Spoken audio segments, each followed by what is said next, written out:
आज हम उसी क्रम में आगे बढ़ना चाह रहे हैं, आगे बढ़ेंगे, जिसमें हिंदी व्याकरण को हम शुरू कर रहे हैं।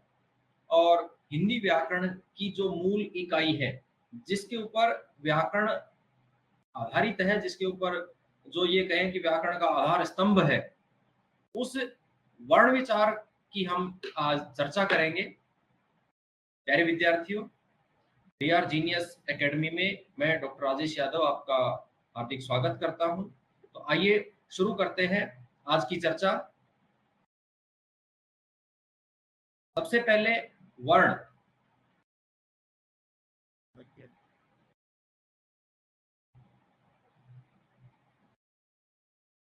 वर्ण क्या है, क्या होता है वर्ण, कितने प्रकार के होते हैं और किस तरह से इनका प्रयोग किया जाता है शब्द निर्माण में, इन सभी बातों की चर्चा आज हम करने वाले हैं। तो सबसे पहले वर्ण। विचारों का जो आदान प्रदान होता है वो भाषा के माध्यम से होता है। भाषा विचारों के आदान प्रदान का माध्यम होती है। और भाषा दो तरह की होती है। जो भाषा है वो दो तरह की होती है। एक जो मुख से बोलकर संप्रेषित की जाती है वो भाषा होती है मौखिक भाषा। दूसरा, उसी भाषा को यदि लिखित रूप में प्रस्तुत किया जाता है, लिखकर प्रस्तुत किया जाता है, अपने विचारों को लिखकर प्रस्तुत करना होता है, वो कहलाती है लिखित भाषा। यानी भाषा के दो रूप, मौखिक और लिखित। मौखिक यानी मुख से जो ध्वनि उच्चरित होती है, मुख से जो ध्वनि उच्चरित होती है, उसी ध्वनि का लिखित रूप अक्षर या वर्ण कहलाता है। अब वर्ण की परिभाषा की बात करें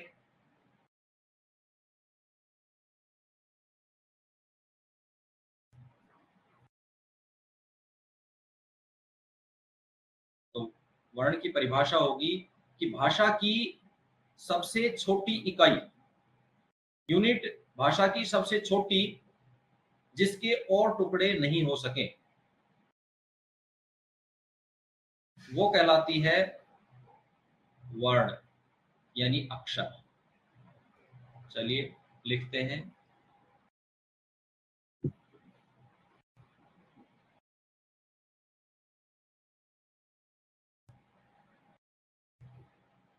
भाषा की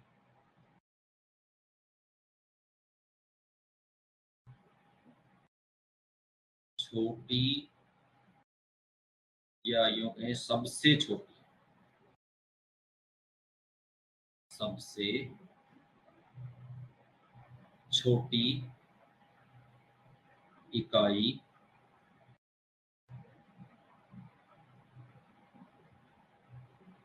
जिसके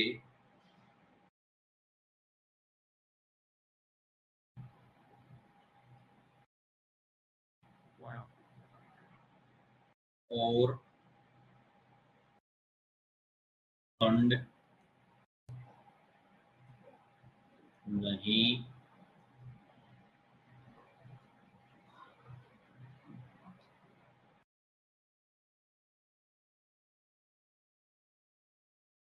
किए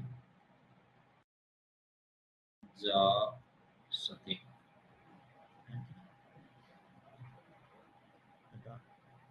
वर्ण कहलाती है वो इकाई जिसके और खंड नहीं हो सके हैं और टुकड़े नहीं हो सकते हैं, वो वर्ण कहलाती है। अभी हमने बात की थी कि मौखिक में जो ध्वनि होती है वही ये इकाई है। जो सुनने में ध्वनि सुनाई देती है उसी का लिखित रूप वर्ण होता है। और उसी ध्वनि की सबसे छोटी इकाई, उसी भाषा की ये जो सबसे छोटी इकाई है जिसके और टुकड़े नहीं हो सकते हैं और खंड नहीं किए जा सकते हैं, वो कहलाती है वर्ण। जैसे हम लिखें राम। अब राम एक शब्द है, इसके दो टुकड़े हो सकते हैं, रा और मैं। अब रा और मैं, अभी हम वर्ण को आगे पढ़ेंगे तो हम देखेंगे स्वर और व्यंजन अलग अलग होते हैं। तो वहां पर रा में दो ध्वनियां मिली हुई हैं, रे, आ, मैं में भी दो ध्वनियां मिली हुई हैं, मैं और ए। अब ये चार ध्वनियां हो गई, रे, आ, मैं, ए।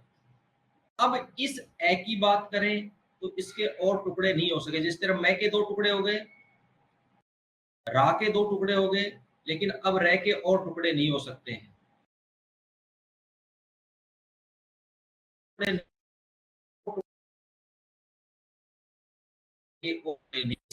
इन सबको कहते हैं वर्ण है। वर्ण है, नहीं जा सके। वर्ण का जो वर्णों के मेल से जो सार्थक वर्णों का सार्थक मेल होता है उसको शब्द कहते हैं। वर्णों के मिलने से शब्द बनते हैं, शब्दों के सार्थक मेल से वाक्य बनते हैं, लेकिन वर्ण है वो सबसे छोटी इकाई है। ठीक है, ये हो गई वर्ण की बात। अब वर्णों से ही बनती है वर्णमाला। वर्णमाला जैसे दीपावली पर दीपमाला होती है, पुष्पहार को पुष्पमाला बोलते हैं, उसी तरह से मोतियों के हार को मोतियों की माला बोलते हैं। उसी तरह वर्णों की माला, यानी वर्णों का जो व्यवस्थित समूह है, इसको लिखने की जरूरत नहीं है, वर्णों का जो व्यवस्थित समूह है उसको वर्णमाला कहा जाता है। और वर्णमाला में सभी प्रकार के वर्ण स्थित होते हैं। वर्ण है, अब कितने प्रकार के होते हैं ये चर्चा करते हैं हम, कि वर्णमाला जिसमें वर्ण व्यवस्थित रूप से होते हैं, यानी वर्णों का व्यवस्थित समूह जो होता है उसको वर्णमाला कहा जाता है, जिस माला में वर्णों को पिरो दिया जाता है। ठीक है, ये वर्णमाला होती है। अब बात करते हैं वर्ण कितने प्रकार के होते हैं, वर्णों के प्रकार।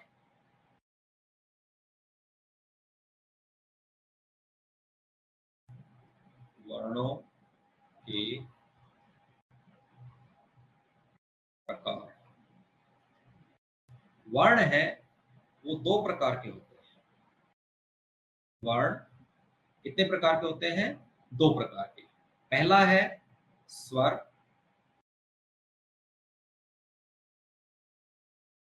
दूसरा है व्यंजन।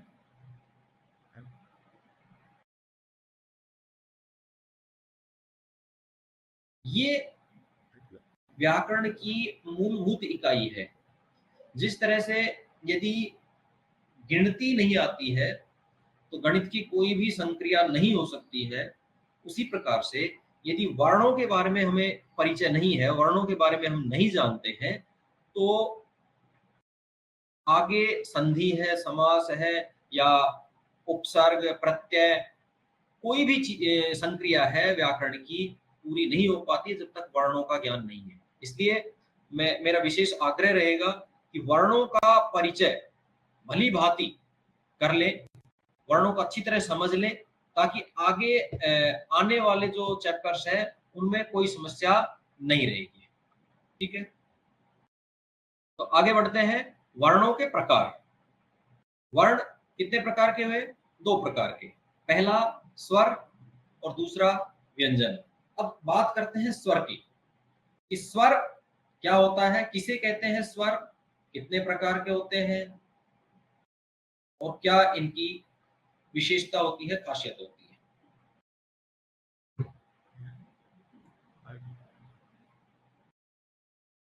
जिन वर्णों का उच्चारण, पहले एक बार सुन लें फिर लिखते हैं। जो वर्ण दूसरे वर्णों की सहायता के बिना बोले जाते हैं, जिनका उच्चारण दूसरे वर्णों की सहायता के बिना किया जाता है, वो कहलाते हैं स्वर। लिखते हैं, जिन वर्णों का उच्चारण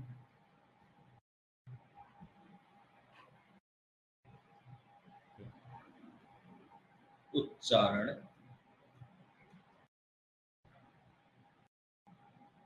स्वतंत्र रूप से।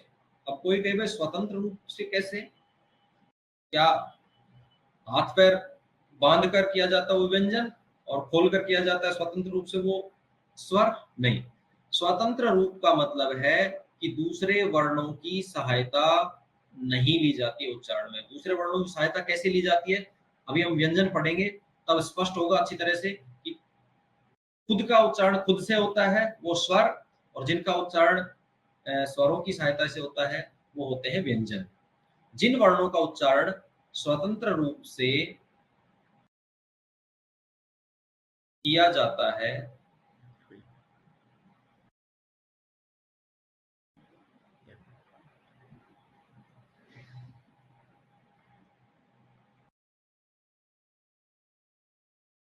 स्वर कहलाते हैं।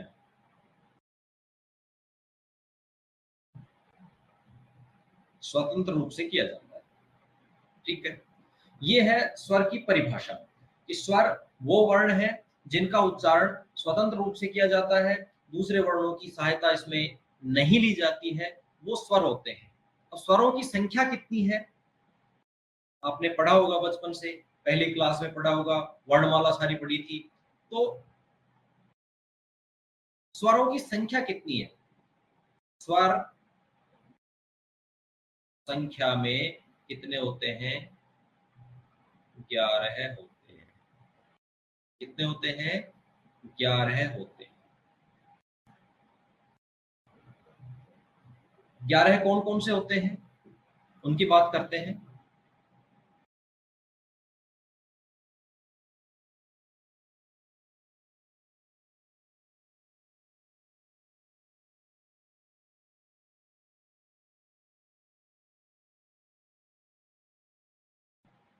ए, आप भी प्रैक्टिस कर सकते हैं, बोलकर देख सकते हैं कि कितने याद हैं, कितने भूल गए, कुछ भूला कुछ याद रहा, कितना याद रहा वो देखना है। और आपको वैसे इनको पढ़ते हुए फीलिंग आ रही होगी पहली क्लास जैसी, कि ऐसा लग रहा है जैसे पहली क्लास में बैठे हैं।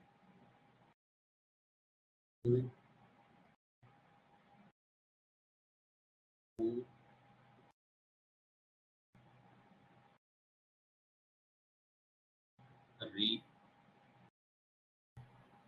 ए, आई, ओ, और औ। देखें कितने हो गए, ये हो गए 11। कितने हो गए, 11।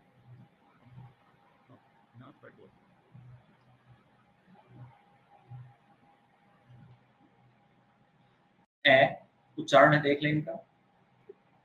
ए, आ, ई, ई, उ, ऊ, री, ए, आई, ओ, औ। सबसे महत्वपूर्ण होता है उच्चारण, क्योंकि देवनागरी लिपि की विशेषता है कि जो बोला जाता है वही लिखा जाता है। रोमन में ऐसा नहीं है, इंग्लिश में कभी उच्चारण कैसा होता है, कोई साइलेंट हो जाता है, यानी जैसा लिखा जाता है वैसा अक्षर नहीं बोला जाता है। लेकिन हमारी हिंदी भाषा में कहें, संस्कृत भाषा में कहें, देवनागरी लिपि में कहें, तो यहाँ जैसा लिखा जाता है वैसा ही बोला जाता है, और जैसा बोला जाता है वैसा ही लिखा जाता है। तो इसमें वर्तनी का विशेष रूप से ध्यान रखना है, उच्चारण का ध्यान रखना है कि जैसा हम बोलेंगे। कई जगह छोटा ए बड़ा ए बोला जाता है, छोटा ऊ बड़ा ऊ बच्चों को सिखाने के लिए बताया जाता है, लेकिन वो बात तक याद रहता है।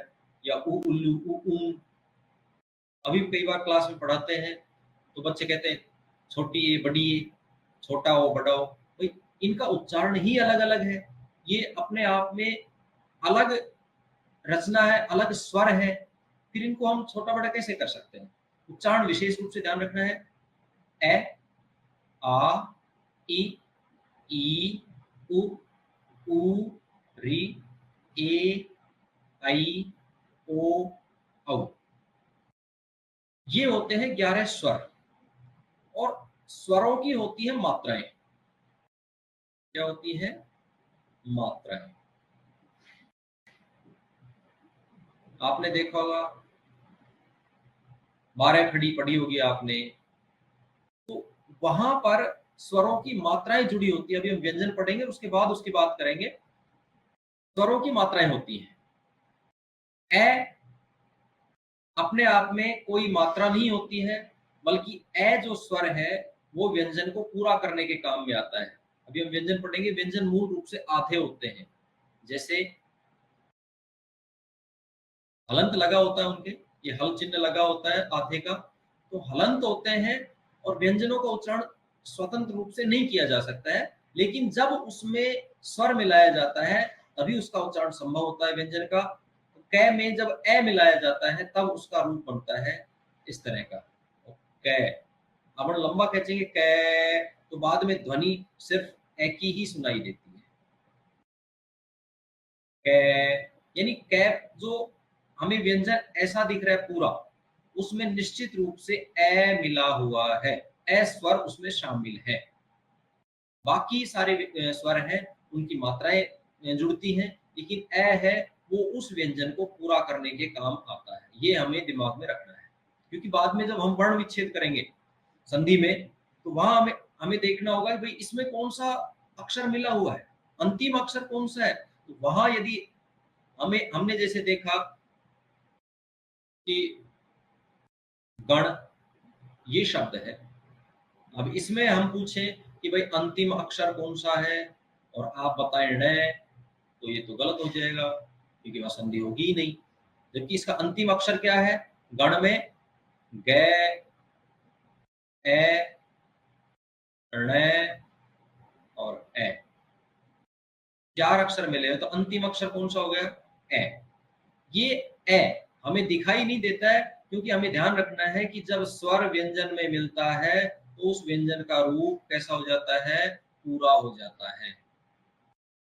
ठीक है। व्यंजन को पूरा करने का हलंत होता है, आधा होता है, उसको पूरा करने का काम करता है कौन?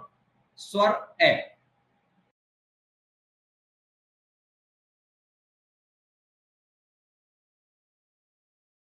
चलिए, अब बाकी जो स्वर है हमने लिखे, उनकी मात्राएं देख लेते हैं।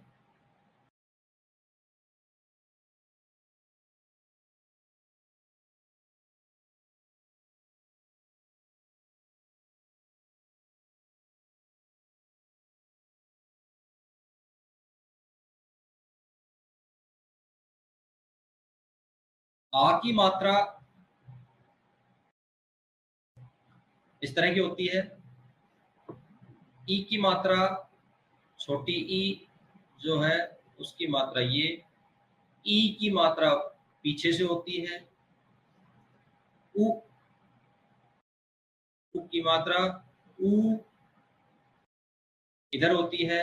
री इस तरह से होती है नीचे। ए एक मात्रा होती है।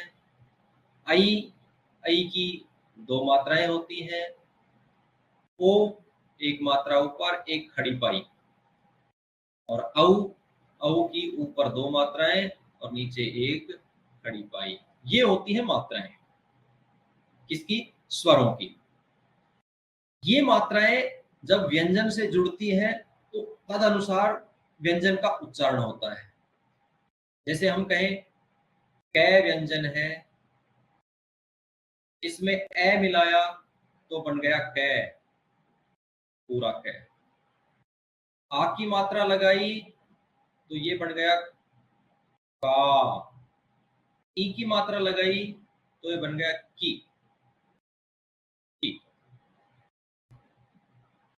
ई की मात्रा लगाई तो बन गया की।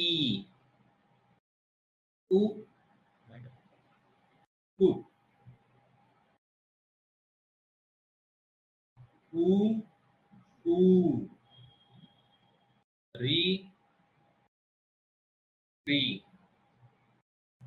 ए की मात्रा लगाए तो ऊपर मात्रा लगेगी के। आई की मात्रा कई। ओ की मात्रा को और औ की मात्रा कौ। साथियों, ये है हमारे स्वर, और इसी तरह प्रत्येक व्यंजन से जुड़कर उसके अनेक रूप बना देते हैं, मात्रा लगा देते हैं और उनका उच्चारण उस स्वर के साथ किया जाता है। जैसे हम यहाँ बोलेंगे को, यहाँ क के साथ ओ की ध्वनि हमें सुनाई देती है, ओ का उच्चारण हमें सुनाई देता है, जो ये बताता है कि इसमें ओ स्वर शामिल है। ठीक है, ये बात होगी स्वरों की। अब स्वर हैं, ये कितने प्रकार के होते हैं? 11 स्वर हैं। इनके भी भेद है क्या कुछ? हाँ, कुछ आधार पर इनके भेद होते हैं। जैसे एक तो उच्चारण काल के आधार पर, कि उच्चारण में लगने वाला जो समय है उसके आधार पर इनको हम दो भागों में बांट सकते हैं। तीसरा भाग जो है वो संस्कृत में प्रचलित है, अपने यहाँ हिंदी में उसका प्रचलन नहीं है, लेकिन फिर भी कहीं कहीं देखने को मिलता है। चलिए चर्चा करते हैं कि स्वरों के प्रकार।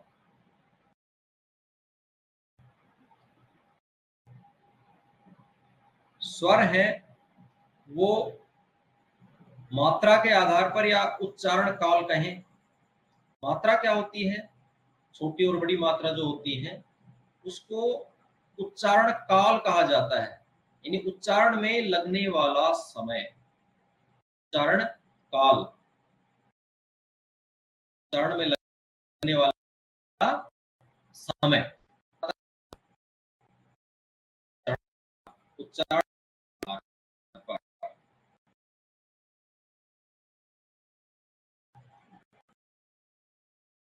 नंबर एक, ह्रस्व। दूसरा दीर्घ, और तीसरा है प्लुत, जो हिंदी में ना के बराबर प्रचलित है, लेकिन फिर भी एक उदाहरण हम लेंगे जिससे चर्चा करेंगे कि ये क्या है। अच्छी तरह से समझ लें कि ह्रस्व क्या कौन है, ये कौन से हैं, ये तो हम पहचान लेंगे। ये ह्रस्व है, ये दीर्घ है, ये प्लुत है, ये तो हम पहचान लेंगे। लेकिन ह्रस्व होता क्या है, कैसे पता चलेगा भाई ह्रस्व है, ये दीर्घ है और ये प्लुत है, क्या पहचान है? जैसा हमने ऊपर कहा, उच्चारण काल यानी उच्चारण में लगने वाला समय। एक मात्रा जितना समय जिसका लगता है, एक मात्रा, वो होता है ह्रस्व। एक मात्रा का, अब एक मात्रा का भाई पैमाना क्या होगा, कैसे पता चले एक मात्रा का समय क्या है? तो उसके लिए सीधी सी बात है कि जब तक, महर्षि पाणिनि ने संस्कृत में कहा है कि जब तक हमारी पलक झपकती है, पलक झपकने में जितना समय लगता है उतना हमें ह्रस्व या एक मात्रा का समय मानना चाहिए। एक मात्रा का समय पलक झपकने जितना या चुटकी बजाने जितना, एक चुटकी बजाने में जितना समय लगा वो एक मात्रा का समय माना गया है। ठीक है, एक मात्रा में जितना समय लगा उससे दो मात्रा में कितना लगेगा? स्वाभाविक है, दुगना लगेगा। तो दो मात्रा वाले जो वर्ण हैं, स्वर हैं, वो दीर्घ कहलाते हैं। एक मात्रा वाले ह्रस्व कहलाते हैं। ह्रस्व जिसको हम छोटा कह सकते हैं, लघु कह सकते हैं। दीर्घ है उसको हम गुरु कह सकते हैं। ठीक है, और जस्ट एक मात्रा और बढ़ा दें, तीन मात्रा। ठीक है, तीन मात्रा जितना समय जिसमें लगता है वो होते हैं प्लुत। क्लियर है कि ह्रस्व एक मात्रा का जितना समय जिसमें लगता है वो ह्रस्व स्वर होते हैं। दो मात्रा का जितना स्वर लगता है वो दीर्घ स्वर होते हैं। हम वर्ण की बात नहीं कर रहे क्योंकि अब स्वर की स्पेसिफिक बात कर रहे हैं। मात्राएं स्वर की ही होती हैं, व्यंजन की मात्रा नहीं होती है। आगे चलेंगे, व्यंजन में तो स्वर ही ऐड होते हैं। तो स्वर उच्चारण काल के आधार पर तीन तरह के होते हैं। हिंदी में हम अगर दो तरह के माने तो भी कोई खास बात नहीं, क्योंकि प्लुत ना के बराबर प्रयुक्त होता है। ह्रस्व एक मात्रा वाला, दीर्घ दो मात्रा वाला, प्लुत तीन मात्रा वाला। ठीक है, अब आगे बढ़ते हैं। ह्रस्व स्वर कौन कौन से हैं और दीर्घ कौन कौन से हैं?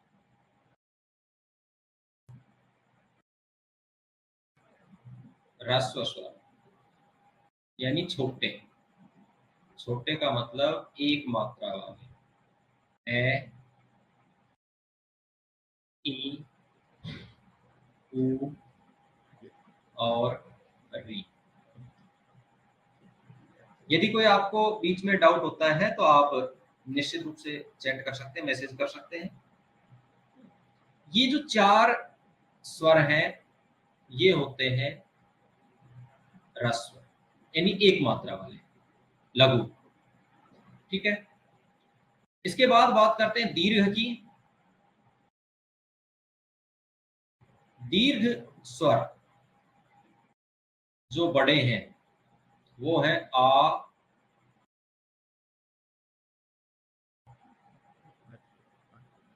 ई, उ, ए, आई, ओ तथा औ। ये जो सात स्वर हैं ये होते हैं दीर्घ। अब आपके मन में विचार आ रहा होगा प्लुत कौन से हैं? प्लुत इनमें से कोई भी हो सकता है। ठीक है, जिसकी तीन मात्राएं, जैसे हम करें राम राम, तो जब ए लंबा बोला जाता है तो वहां यानी किसी को पुकारने में, किसी को दूर दूर से बुलाने में, संबोधन में प्लुत स्वर का प्रयोग होता है। दूसरा, ये आपने देखा होगा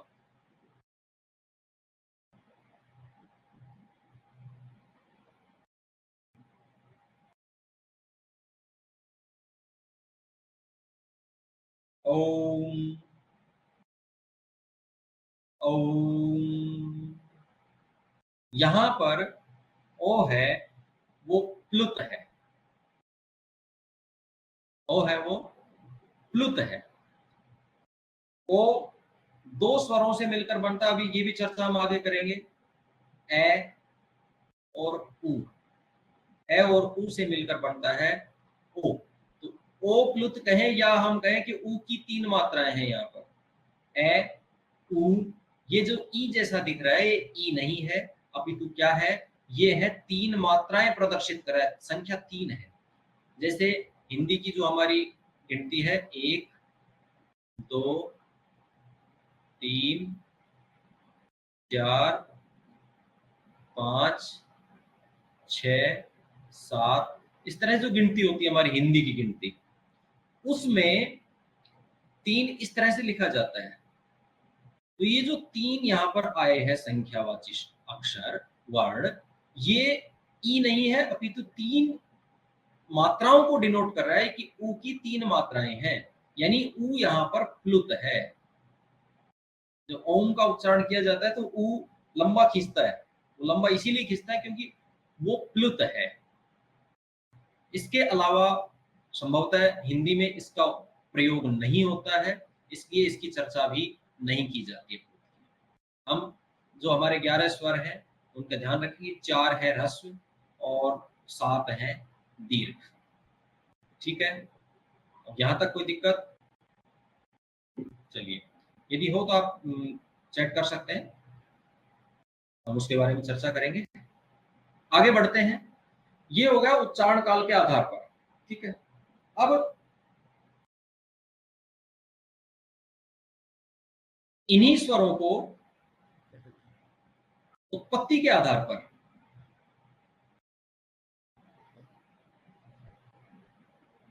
दो भागों में बांटा गया है।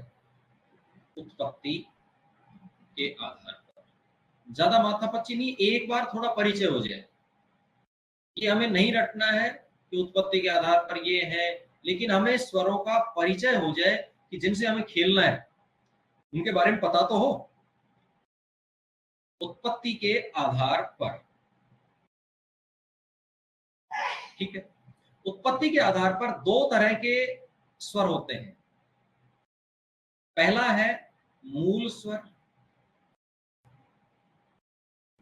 मूल स्वर, और दूसरा हमारा है संयुक्त स्वर।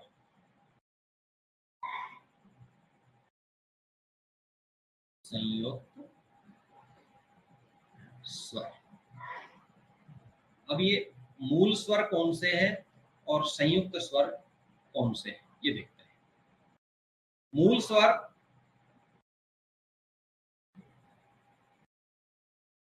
ए, ई, उ, री। अरे वाह, ये तो वही आ गए जो ह्रस्व थे, वही मूल है। बिल्कुल वही है। अब इनको मूल स्वर क्यों कहते हैं? क्योंकि ये दो शब्द है अपने पास, मूल और संयुक्त। मूल यानी जो मूल है, और संयुक्त जो इनके संयोग से बनते हैं, यानी किन्हीं दो स्वरों के संयोग से जो बन जाते हैं, यानी संधि होके जो स्वर हमारे सामने आते हैं, उनको संयुक्त स्वर कहते हैं। ये चार हैं, ये मूल रूप में होते हैं। और इसके बाद जो है वो हमारे सामने आते हैं, वो इनके मेल से बनते हैं। जैसे आ, जो बिल्कुल दीर्घ वाले थे, वो सारे संयुक्त स्वर की श्रेणी में आते हैं। आ, ई, उ, ए, आई, ओ और औ।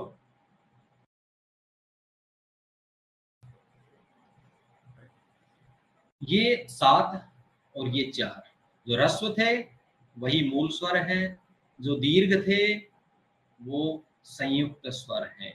जैसे जब हम संधि पढ़ेंगे तो वहां देखेंगे ए और ए को मिला देते हैं तो हमारे सामने आता है दीर्घ। दीर्घ कौन? दीर्घ ए। दीर्घ ए का मतलब आ। तो ए और ए के मिलने से बन गया आ। इसी तरह से ई और ई के मेल से जो स्वर दीर्घ आता है वो होता है ई। ऊ और ऊ के मेल से हमारे सामने स्वर आता है ऊ। ठीक है। अब ए और ई के मेल से बनता है ए। ए और ए है ये, ऊ के मेल से बन जाता है ओ। जबकि हमारा ओ और आई और औ बच गया, ये ए और ए के मेल से बन जाता है आई। ये सारा हम संधियों में पढ़ेंगे। यहाँ रटने की कुछ भी जरूरत नहीं। मैंने कल भी कहा था कि रटने की जरूरत कतई नहीं है, सिर्फ समझना है थोड़ा ध्यान से। ए और ए के साथ संयोग करते हैं हम ओ का, तो जो स्वर हमारे सामने उपस्थित होता है वो आता है औ। ये है उत्पत्ति के आधार पर, यानी उत्पत्ति के आधार पर मूल स्वर और संयुक्त स्वर। और चूंकि ये संधि से आते हैं तो कहीं कहीं इनका नाम लिखा मिलता है संधि स्वर। नाम चाहे कुछ भी हो, लेकिन किस तरह से ये हमारे सामने आते हैं, किस रूप में हमारे सामने आते हैं, ये हमें देखना है। ठीक है। उच्चारण काल के आधार पर या मात्रा के आधार पर कहें तो दो तरह के जो हमने पढ़े, ह्रस्व और दीर्घ।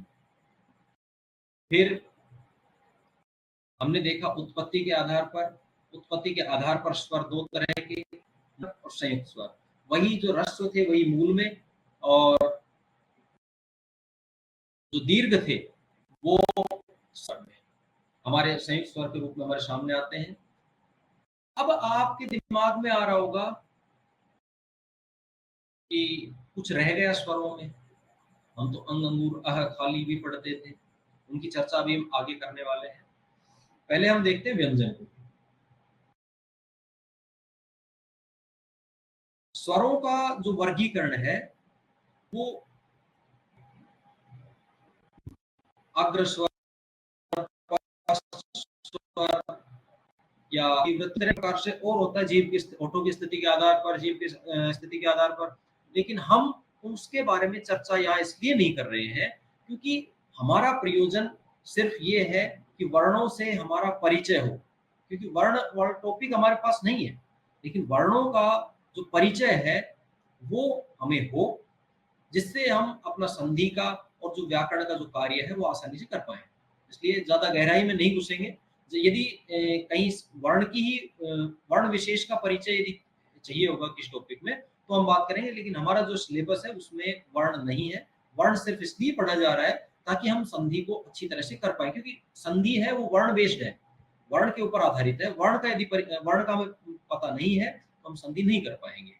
ठीक है, तो चलिए अब वर्ण का जो दूसरा भेद था, वर्ण का दूसरा भेद था, क्या था वो? व्यंजन। व्यंजन किसे कहते हैं? व्यंजन किसे कहते हैं? स्वर किसे कहते हैं? अभी बात की थी हमने कि जिन वर्णों का उच्चारण स्वतंत्र रूप से किया जाता है वो कहलाते हैं स्वर, और जिनका बिना स्वतंत्र परतंत्र होकर किया जाता है वो व्यंजन। यही है, परतंत्र होकर नहीं, नहीं ऐसा नहीं है। अब स्वरों का तो स्वतंत्र रूप से यानी दूसरे वर्णों की सहायता नहीं ली जाती है, लेकिन व्यंजनों का उच्चारण करते समय हम सहायता लेते हैं किसकी? वर्णों की, सॉरी स्वरों की। स्वर जब सहायता करते हैं तभी उच्चारण संभव होता है व्यंजन का। तो व्यंजन की जो परिभाषा है उस प्रकार से होगी, जिन वर्णों का उच्चारण स्वरों की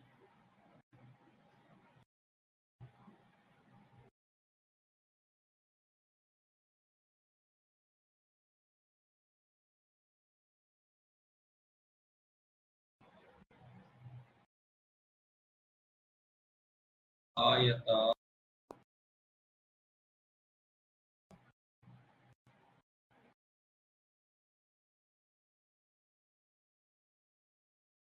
सहायता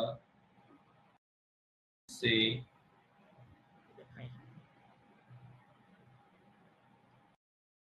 किया जाता है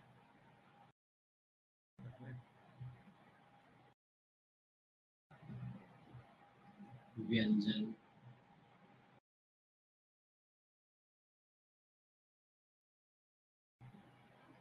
कहलाते हैं। जिन वर्णों का उच्चारण किसकी सहायता से किया जाता है? स्वरों की सहायता से किया जाता है। अभी हमने जो स्वर पढ़े थे तब भी बात की थी कि स्वरों की सहायता से ही उच्चारण संभव है व्यंजन का। तो व्यंजन जो है वो मूल रूप से कैसे होते हैं? आधे होते हैं।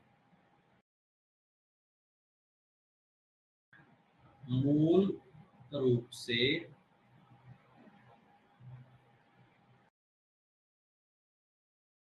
आधे होते हैं।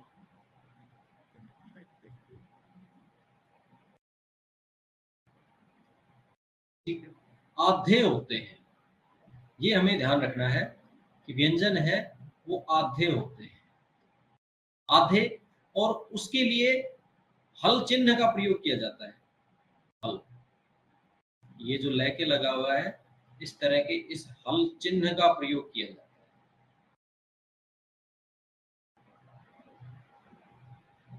ठीक है, अब व्यंजन पूरे कब होते हैं? जब उनमें स्वर मिलाया जाता है। ए होता है, अभी हमने बात की थी, ए जब स्वर मिलाया जाता है तो वो व्यंजन को पूरा रूप देता है, और अन्य जब स्वर मिलते हैं तो उनकी मात्राएं हमें दिखाई देती है कि पता चलता है कि इसमें कौन सा स्वर मिला हुआ है। ठीक है, अब आगे बढ़ते हैं कि व्यंजन है वो कितने होते हैं, संख्या व्यंजनों की। ठीक है, व्यंजन संख्या में कितने होते हैं, 33 होते हैं।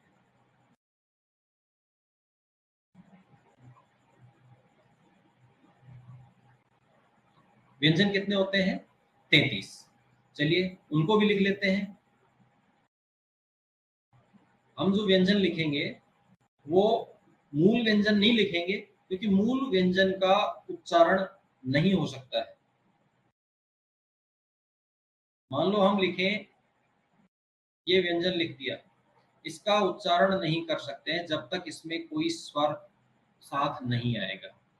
ठीक है, यानी जो मूल व्यंजन होते हैं वो आधे होते हैं, और उसका उच्चारण तब तक संभव नहीं है जब तक उसके साथ स्वर नहीं आए, स्वर की सहायता नहीं मिले। अगर स्वर पास नहीं आएगा तो इसका उच्चारण, यानी इसका उच्चारण नहीं कर सकते हैं। और जब इसमें ए मिल जाएगा, स्वर इसके पास आ जाएगा, कोई भी स्वर, तो उसका उच्चारण आराम से कर सकते हैं। क आ आया तो का, ई आ गया की। तो स्वर है वो व्यंजनों के उच्चारण के लिए उत्तरदायी होते हैं, वो सहायक होते हैं। सहायता नहीं करेंगे तो व्यंजन का उच्चारण संभव नहीं है। अब देखते हैं व्यंजन।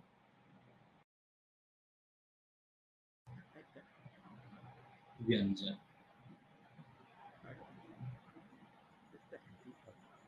क, ख, ग, घ, ng,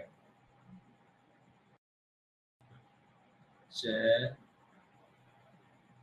ट, ट, क। चलिए जब तक मैं लिखता हूं आप भी एक बार प्रैक्टिस कर लीजिए, कितना याद है और कितना भूल गए। कुछ भूला कुछ याद रहा।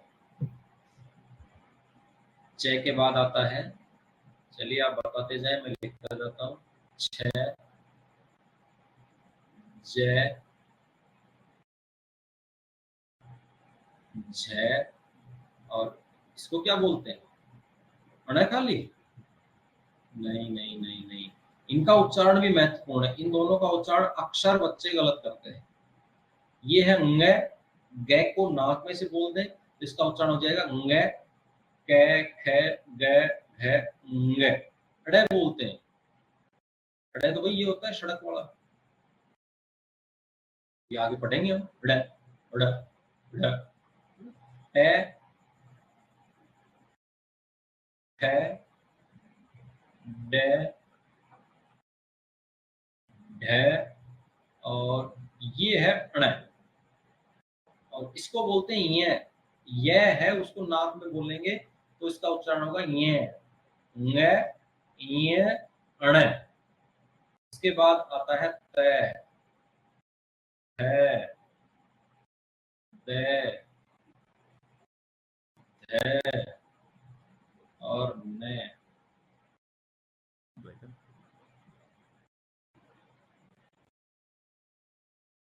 अगला है प, प, ब,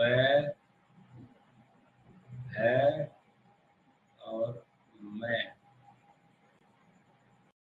य, र, ल, व, श, श, स, और है। बस हो गए 33। ये व्यंजन है। ठीक है, अब आप कहेंगे कि कुछ तो रह गए, क्या रह गए वो आप बताएं। कौन कौन से व्यंजन या अक्षर, वर्णमाला हमने पढ़ी थी, उसमें कौन कौन से अक्षर रह गए? हमारी तरफ से स्वर भी आ गए, व्यंजन भी आ गए, सभी वर्ण आ गए। यदि कोई अक्षर रहा है तो आप हाँ लिखें, नहीं तो चलते हैं आगे। कोई रहा है वर्ण, बच गया? हाँ या नहीं बता दें आप।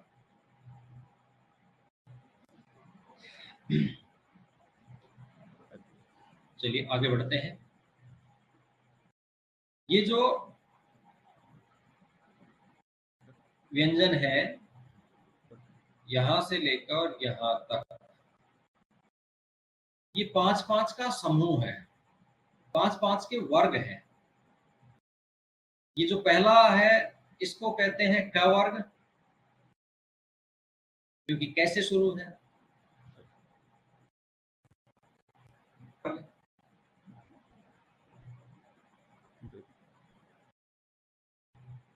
ये है च से शुरू हो रहा है तो च वर्ग, ट से शुरू हो रहा है तो ये ट वर्ग, और ये तय से शुरू हो रहा है इसलिए तय वर्ग, और ये पै से शुरू हो रहा है इसलिए पै वर्ग। कैच हम इनका क्रम इस तरह से याद रख सकते हैं, कैच पै। ठीक है, ये कै वर्ग जिसमें 5 अक्षर, ये च वर्ग जिसमें 5 अक्षर, ट वर्ग इसमें भी 5 अक्षर, तय वर्ग इसमें भी 5 अक्षर, और पै वर्ग इसमें भी 5 अक्षर। 5-5-5, ये जो 25 वर्ण हैं इनको वर्गीय व्यंजन भी कहा जाता है, क्योंकि वर्गों में विभाजित है, इसलिए इनका नाम वर्गीय व्यंजन भी कहा जाता है। ठीक है, वर्गों पर आधारित है इसलिए वर्गीय व्यंजन, और इन्हीं का दूसरा नाम है स्पर्श व्यंजन। पूछा जाए लेकर मैं तक जो 25 व्यंजन है इनको कहा जाता है स्पर्श व्यंजन। पूछा जाए यदि, क्योंकि अभी तो हमारे यहाँ काम नहीं आने वाला, लेकिन आगे चल के ये चीज भी पूछी जाएगी कि भाई स्पर्श व्यंजन कौन कौन से हैं, तो कैसे लेकर मैं तक जो व्यंजन है वो है स्पर्श व्यंजन। य, र, ल और व, ये जो व्यंजन है ये, हालांकि ये सारे वर्णों की जो व्यवस्था है वो संस्कृत भाषा में बिल्कुल सिस्टमेटिक तरीके से है, कि वहाँ पहले स्वर बताए गए हैं, उसके बाद ये य र ल व बताए गए हैं, उसके बाद ये व्यंजन बताए गए हैं क्रम से, तो वहां पर ये स्वर और व्यंजनों के बीच में स्थित है, इसलिए इनका नाम है अंतस्थ। अंतः स्थित, बीच में स्थित होने के कारण इनका नाम निकाला अंतस्थ। और चूंकि हिंदी भाषा है वो संस्कृत भाषा से निकली हुई है, संस्कृत भाषा ही हिंदी भाषा की जननी है, इसलिए बहुत सारी विशेषताएं हमें वहीं से देखने को मिलती हैं संस्कृत भाषा से। तो अंतस्थ ये भी कहा जाता है कि ये आधे स्वर है, अर्धस्वर, यानी आदि स्वरों की विशेषता है, आदि व्यंजनों की विशेषता है, इसलिए हिंदी वाले बताते हैं कि इसलिए इनको अंतस्थ कहा जाता है, स्वर और व्यंजनों के बीच में स्थित।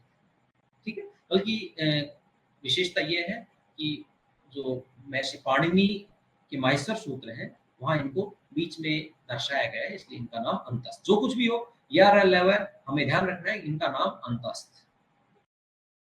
श, श, श और है, इनको जब हम बोलते हैं तो अधिक ऊष्मा की जरूरत होती है, तो इनका नाम है ऊष्म व्यंजन।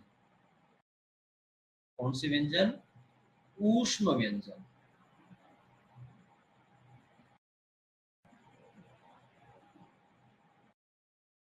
ये अंतस्थ व्यंजन।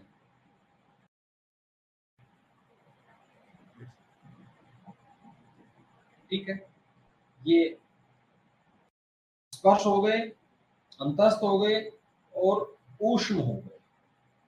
ठीक है,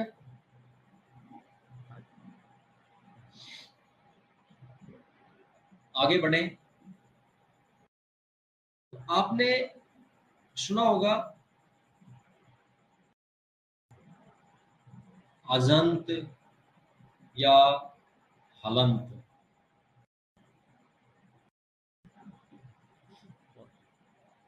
संधि में ये दोनों शब्द आएंगे, अजंत का मतलब होता है अच जिसके अंत में हो। अच का मतलब स्वर होता है अच प्लस अंत, ठीक है।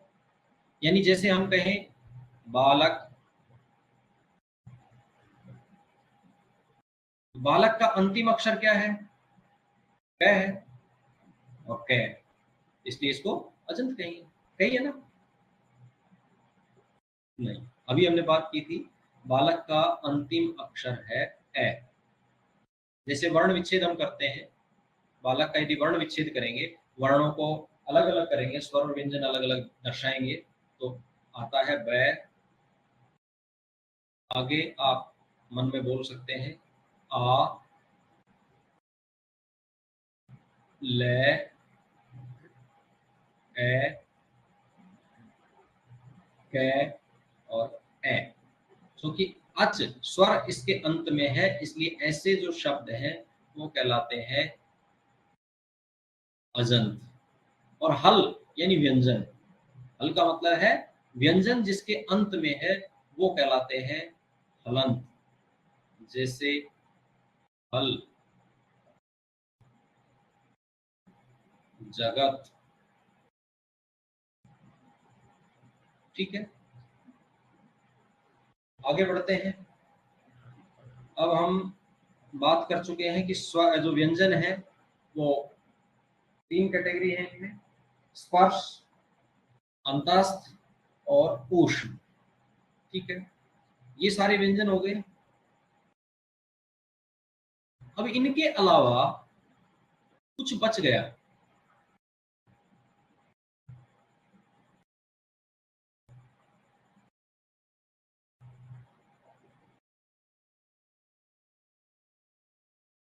वो क्या बच गया? एक तो स्वरों में जो हम पढ़ते हैं,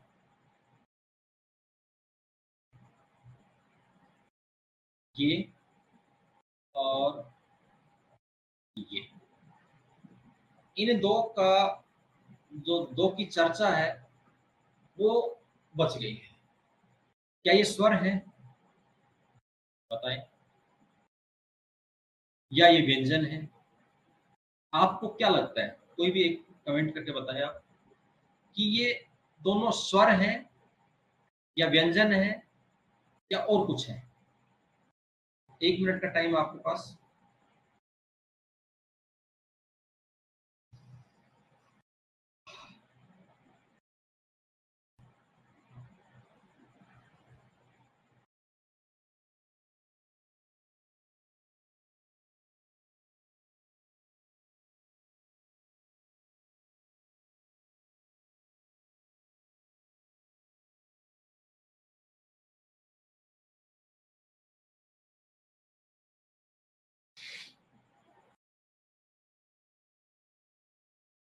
स्वर है, अंकित ने कहा कि स्वर है, बिल्कुल ठीक है।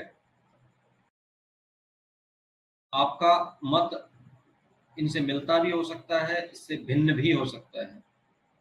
ये क्योंकि हमने अभी तक इनको पढ़ा है स्वरों के साथ, लेकिन आपने अभी देखा होगा कि हमने जब स्वर पढ़े थे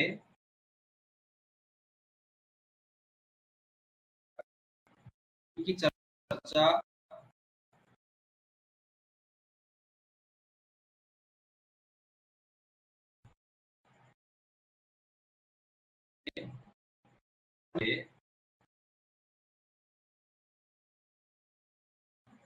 ये 11 स्वर पढ़े थे।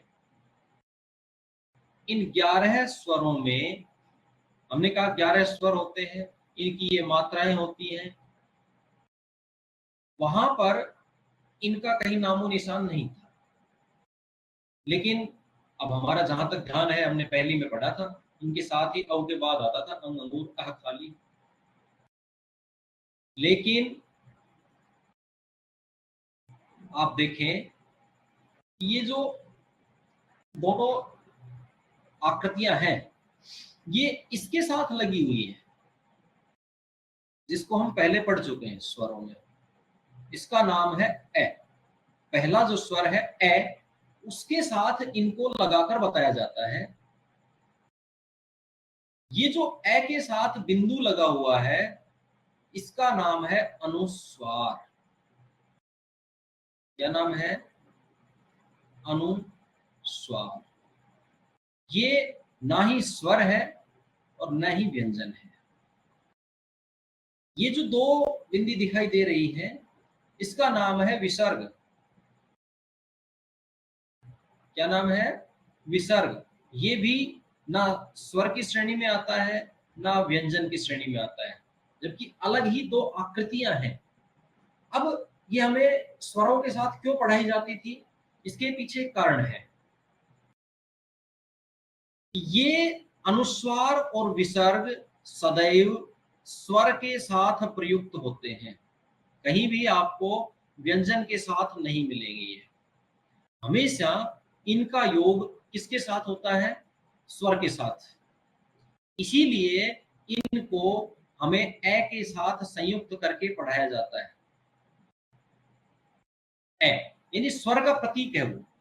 इस स्वर, इससे पता चलता है कि ये जो अनुस्वार है और ये विसर्ग है, दोनों का प्रयोग किसके साथ होता है? स्वर के साथ होता है, व्यंजन के साथ कतई नहीं होता है। अगर आपको कहीं व्यंजन के साथ दिखे, आप बता सकते हैं मुझे। व्यंजन के साथ अनुस्वार और विसर्ग का प्रयोग कतई नहीं होता है।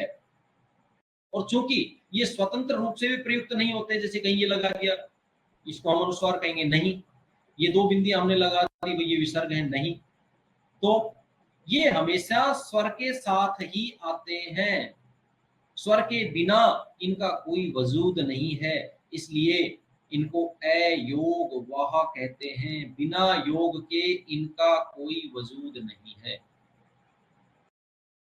ठीक है, इनका वहन कोई नहीं करता है बिना योग के। यानी ये जब जुड़ते हैं किसी के साथ, यानी स्वर के साथ जब जुड़ते हैं, तभी इनका वजूद होता है, तभी इसका नाम अनुस्वार होता है और तभी इसका नाम विसर्ग होता है।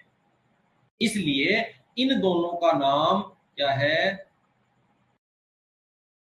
अयोग वाह। क्लियर? विशेष बात है ये कि इनका नाम अयोग वाह है। अयोग वाह क्यों है? क्योंकि ये स्वतंत्र रूप से प्रयुक्त नहीं होते, बिना किसी के योग के। ए यानी नहीं होते हैं, योग योग के, वाह वहन करने योग्य, चलने योग्य, प्रयुक्त होने योग्य, काम में आने योग्य। ठीक है, इसलिए इन दोनों का नाम, अनुस्वार और विसर्ग का नाम, संज्ञा क्या दी? अयोग वाह, अयोग वाह। हालांकि ना ये स्वर है ना व्यंजन है, लेकिन जो आधुनिक मानक हिंदी वर्णमाला है, मानक हिंदी वर्णमाला में अभी हम चर्चा करेंगे, मानक हिंदी वर्णमाला में इनको वर्णों में शामिल किया गया है। इन दोनों को अयोग वाह, अयोग वाह जो दोनों अनुस्वार और विसर्ग हैं, इन दोनों को मानक हिंदी वर्णमाला में वर्णों की श्रेणी में शामिल किया गया है। ठीक है, इसके बाद आगे बढ़ते हैं। व्यंजन जो हमने पढ़े, अभी हमने पढ़े थे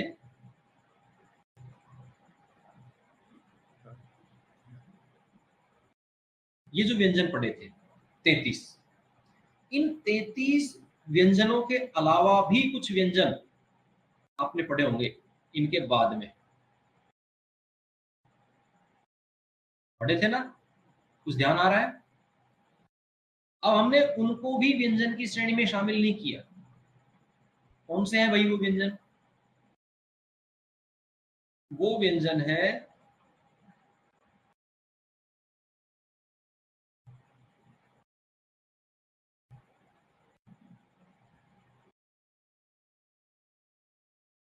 श,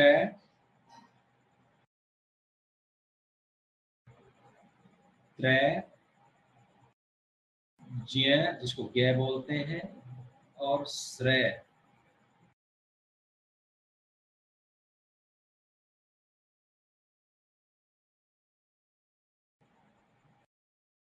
ये जो चारों व्यंजन हैं, अब है तो व्यंजन ही, लेकिन वेरी गुड,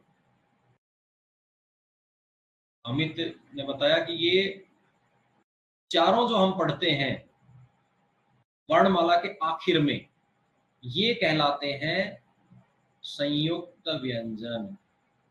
और इनको हमने व्यंजनों में शामिल इसलिए नहीं किया क्योंकि जिन व्यंजनों 33 व्यंजनों की हमने बात की, उन व्यंजनों में से ही किन्हीं दो के मिलने से ये इन व्यंजनों का निर्माण होता है। जैसे हमने अभी पढ़ा था कि चिन्ह, इस तरह के संयोग बहुत सारे होते हैं, संयुक्त अक्षर बहुत सारे प्रयुक्त होते हैं, ठीक है। लेकिन ये जो चार हैं, ये एक तरह से व्यंजनों में रूढ़ हो गए हैं। और अभी हमने जो मानक हिंदी की बात की थी, मानक हिंदी वर्णमाला में इनको भी एज ए वर्ण, वर्ण के रूप में, अक्षर के रूप में शामिल किया गया है, ठीक है। जैसे यहाँ है और न संयुक्त अक्षर है, लेकिन इनको मानक हिंदी वर्णमाला में स्थान मिल गया है, इसलिए इनको अलग से बताया जाता है। क्षय है वो किन किन वर्णों के मिलने से बनता है, वो देखें, क और श, जो कि ए इसमें शामिल है, इसलिए बाद वाले वर्ण में हमने ए को शामिल कर दिया है। क और श के मिलने से बनता है क्षय, ठीक है। त्रय है, उसका निर्माण होता है दो व्यंजन, तय, तय वर्ग का पहला वर्ण, और य र ल व का अंतस्थ वर्ण का र,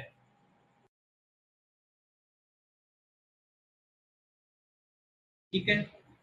जय, जय और जय के साथ मिलाया य, जय छ जय झ य, जय, इसका उच्चारण होता है जय, जय हम बोलते हैं लेकिन जय। और श्रेय है वो शय और रे। हालांकि पहली क्लास में वर्णमाला पढ़ते हैं तो इसको आजकल शामिल कर लिया गया, पहले नहीं था। ये सारे कहलाते हैं संयुक्त व्यंजन। क्या कहलाते हैं? संयुक्त व्यंजन, ठीक है। हमने पढ़ा स्वर किसे कहते हैं, सबसे पहले वर्ण की परिभाषा पढ़ी कि वर्ण किसे कहते हैं, ठीक है। एक बार रिकॉल करते हैं, देखो सबसे पहले वर्ण किसे कहते हैं, वर्ण की परिभाषा, उसके बाद वर्णों का जो समूह है वो कहलाता है वर्णमाला। वर्णों के प्रकार कि वर्ण है वो दो प्रकार के होते हैं, हमने पढ़ा, स्वर और व्यंजन। स्वर किसे कहते हैं, जिन वर्णों का उच्चारण बिना दूसरे वर्णों की सहायता के स्वतंत्र रूप से किया जाता है वो स्वर कहलाते हैं। स्वर 11 होते हैं, उनकी मात्राएं होती हैं। उच्चारण काल के आधार पर स्वरों के 3 प्रकार, ह्रस्व दीर्घ प्लुत, एक मात्रा वाला ह्रस्व, दो मात्रा वाला दीर्घ और 3 मात्रा वाला प्लुत। इसके बाद ह्रस्व और दीर्घ दोनों हो गए। उत्पत्ति के आधार पर मूल स्वर और संयुक्त स्वर। फिर आते हैं व्यंजन कि जिन वर्णों का उच्चारण स्वरों की सहायता से किया जाता है वो व्यंजन कहलाते हैं। और व्यंजन होते हैं वो मूल रूप से कैसे होते हैं, आधे होते हैं। और व्यंजन संख्या में कितने होते हैं, 33 होते हैं। इस तरह सारे व्यंजन हमने पढ़े।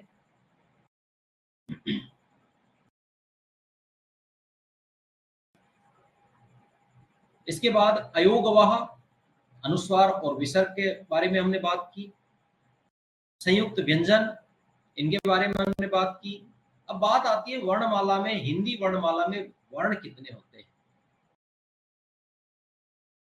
वर्णों के उच्चारण स्थान की बात बाद में करेंगे। उच्चारण स्थान और इनके वर्ग बनाने से जब हम संधि के नियम पढ़ेंगे तो वहां में काफी फायदा होगा। तो बाद में हम इनके देखेंगे कि एक तो इनके उच्चारण स्थान और वर्णों का ग्रुपिंग यानी समूहीकरण, समूह कैसे कैसे बनाएंगे।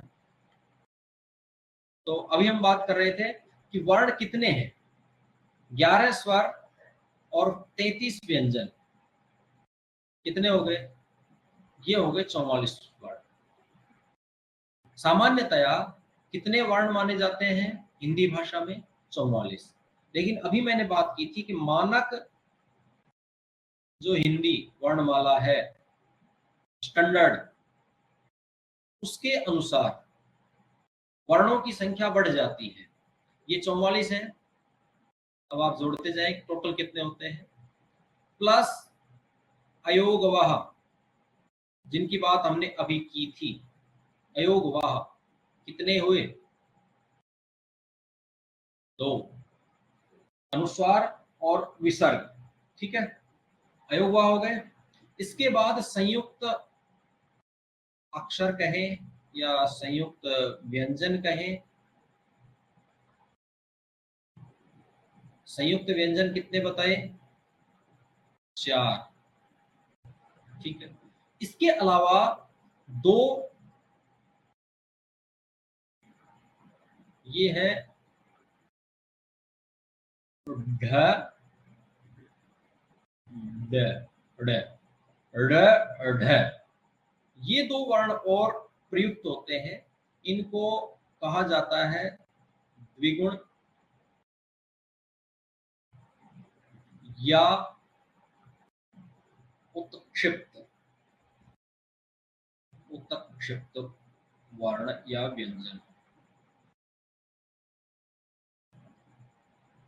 व्यंजन। ये कितने हैं? ये है हमारे सामने 2। इस प्रकार से जो टोटल मानक हिंदी वर्णमाला के अनुसार वर्णमाला में जो वर्ण होते हैं उनकी संख्या बताई गई है। कितनी? बताओ। देखो आप, कितनी है? कितनी है? 44, 46, 4, 50, 52। ये संख्या है वर्णों की मानक हिंदी वर्णमाला के अनुसार। तो आज हमने वर्णों के बारे में बात की। किसी का कोई डाउट हो 1 मिनट 2 मिनट में आप पूछ सकते हैं। उसके बाद हम आज की क्लास का समापन करते हैं और अगली क्लास में हम पुनः मिलेंगे। इनके व्यंजनों के, वर्णों के उच्चारण स्थान और इनके प्रयत्नों के बारे में चर्चा करेंगे। इनका एक तरह से जो ग्रुपिंग है, समूहीकरण है, वो हम करेंगे। यदि किसी की कोई क्वेरी हो, कोई डाउट हो, तो आप पूछ सकते हैं।